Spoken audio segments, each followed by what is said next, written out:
My client Sandra asked if I would quilt this Southwestern inspired quilt with some Southwestern sort of flair. If you don't know this, I'm Canadian, so it's not really my go-to style, so forgive me if I get it wrong, but I'm gonna give it a shot. Let's go stitch. So this is a bit of a longer video, so make sure you utilize the chapters that are in the time bar below. And please write a comment below and let me know what you think about this video, give it a like, and subscribe to my channel so I can keep making free content for you. I quilted this quilt a year or two ago and it won a ribbon in Arizona somewhere, and this quilt really stretched my design brain to overcome the unique challenges it presented to me. As I mentioned, I'm really more comfortable with more of a Northwest style design, but I really enjoyed this quilt for a change of flavor. If you've been watching my content for any amount of time, you'll probably have seen me use piano keys a lot. For this border, I went in with a double thin line and filled the fatter line with a pearl chain design. I cover a lot of piano key theory in my online class, Modern Quilting with Rulers, so I'll post that link in the description.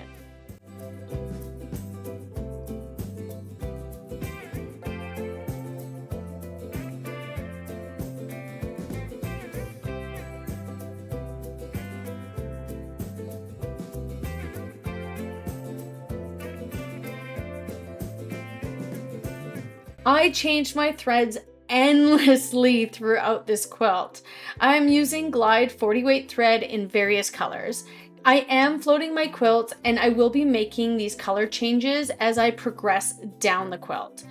I don't just quilt one color at a time. This isn't the right way and this isn't the wrong way. This is just simply my way. When I was planning out this quilt, I really focused on triangles, swirls, pearl chains, and straight lines. This blue area is really what inspired the triangles because they fit so perfectly. I used straight line echoes to accentuate the triangles, and I love how this came out. And I finished the corner with the same piano key design that I used in the black part of this border. As I progress through this design, you can see that I kind of switched up how I'm stitching it. This is pretty normal for me. I let the thread path develop as I'm quilting.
I love how this came out, but can you see how many more borders there are to go?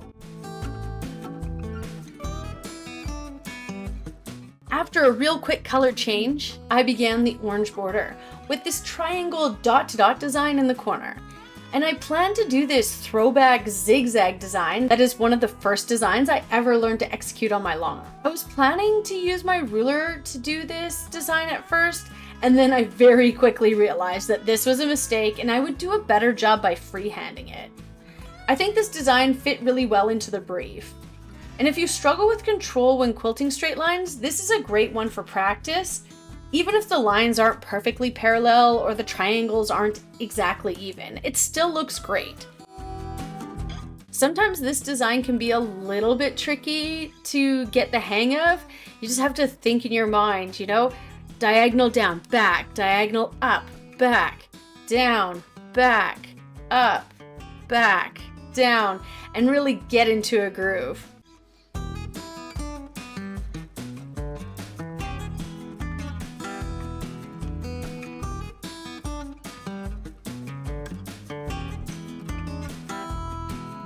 In the purple border, I needed a bit of contrast to the straight lines of the orange one. So I did a blunt piano key, using a teardrop shape to turn the corner. I'm not using my ruler to push the foot of my machine. I am using it to keep my keys evenly spaced and the lines nice and straight. The blunt piano key really fits into so many quills, and it's a nice combination of free motion and ruler work in one little design.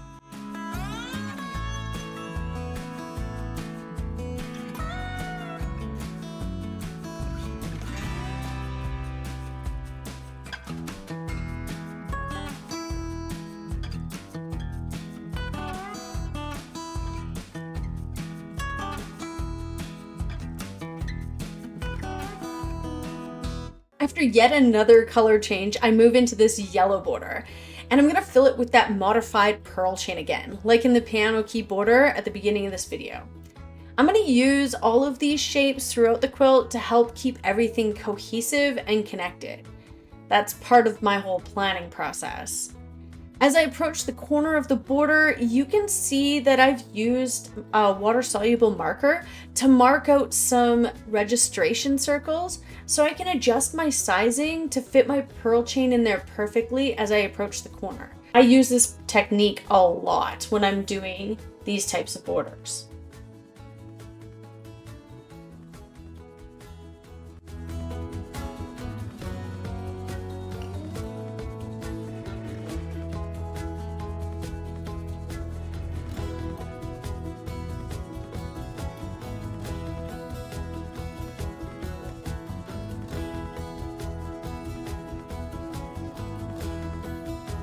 If you were lucky enough to catch my class in the Tour de Fabric this year, you will already know about my mini pebble class called Swirl Your Way to Pebbles.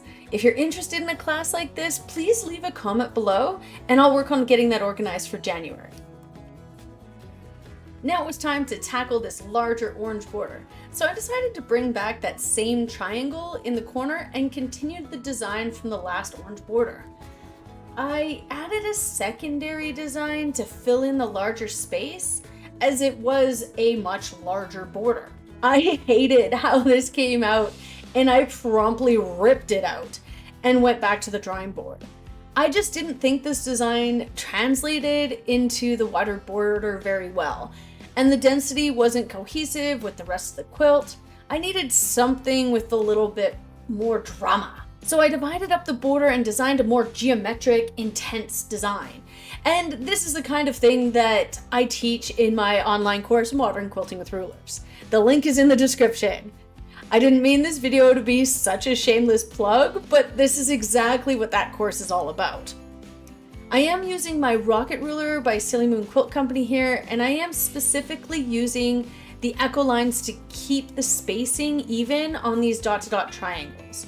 I fill in the inside triangles with a dense matchstick design, and I'm going to need to use this matchstick design later on in the quilt, so I decided to incorporate it here on the fly as well. I think this really adds a lot of texture and defines the design. I am breaking thread to complete each one of these segments.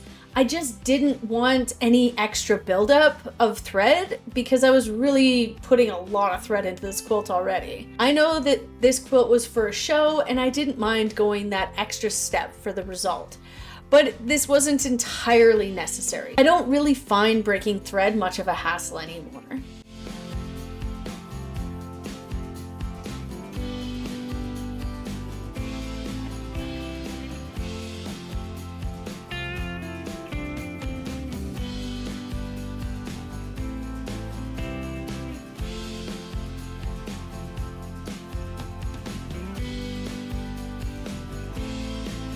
With my orange thread still threaded, I moved into the next border. I wanted to bring back some of those triangles I had used earlier. Now, remember, I spent a whole day designing and marking this quilt before I ever even mounted it on my machine. And in my opinion, that's how I achieve a cohesive design. I don't always make the best decisions when I fly by the seat of my pants. Now, instead of using the same echo lines that I had done before, I decided to fill in the background of these triangles with some matchstick quilting, and to fill in the corners of this border, I just did a big circle with a spiral. There are a lot of moving parts and elements to these borders, and it sometimes takes me a year or more to get around to making these videos, and I always seem to forget some of these details. and I wonder if I would have made the same decisions again if I would quilt that quilt today.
After completing the flying geese triangle border, I went back and tackled the center of this border.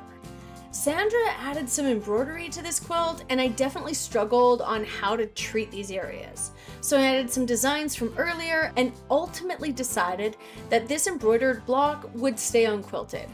I know I could have micro stippled around the embroidery, but the square was about the size of my fist and there was no word within the ribbon yet, so I left it unquilted.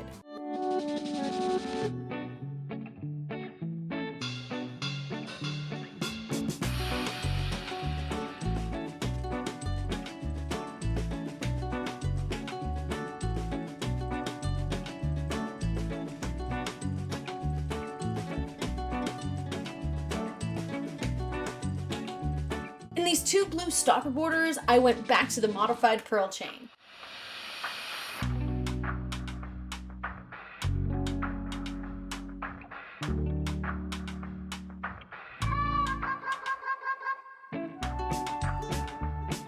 Here's where things got a little tricky. This embroidery really distorted the fabric in this border, and I needed to somehow quilt it out. The only way I could come up with was to border out the design and fill it with some very dense quilting, and hence why I had to incorporate that matchstick design into the quilt.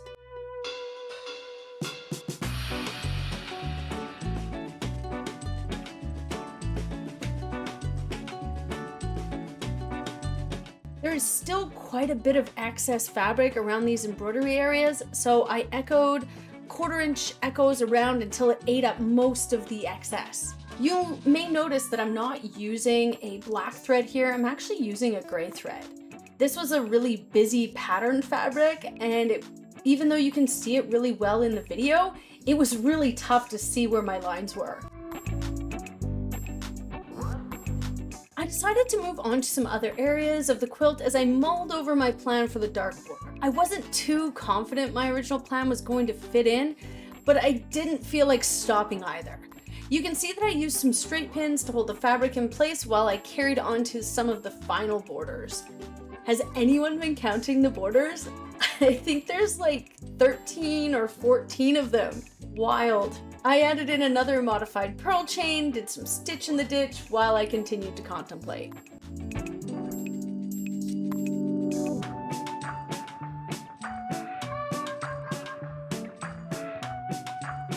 In the purple and yellow area here, I echoed the same diamond shape I used around the embroidery in the darker border above. Integrating some of that matchstick design just to keep that density rolling. I used a yellow thread in the yellow and a purple thread in the purple. I really like the way this turned out, and I like the way that the circles kind of contrast with these straight lines and dense quilting.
finally decided that the best way to fill in the background of this darker border with the embroidery was just a simple piano key.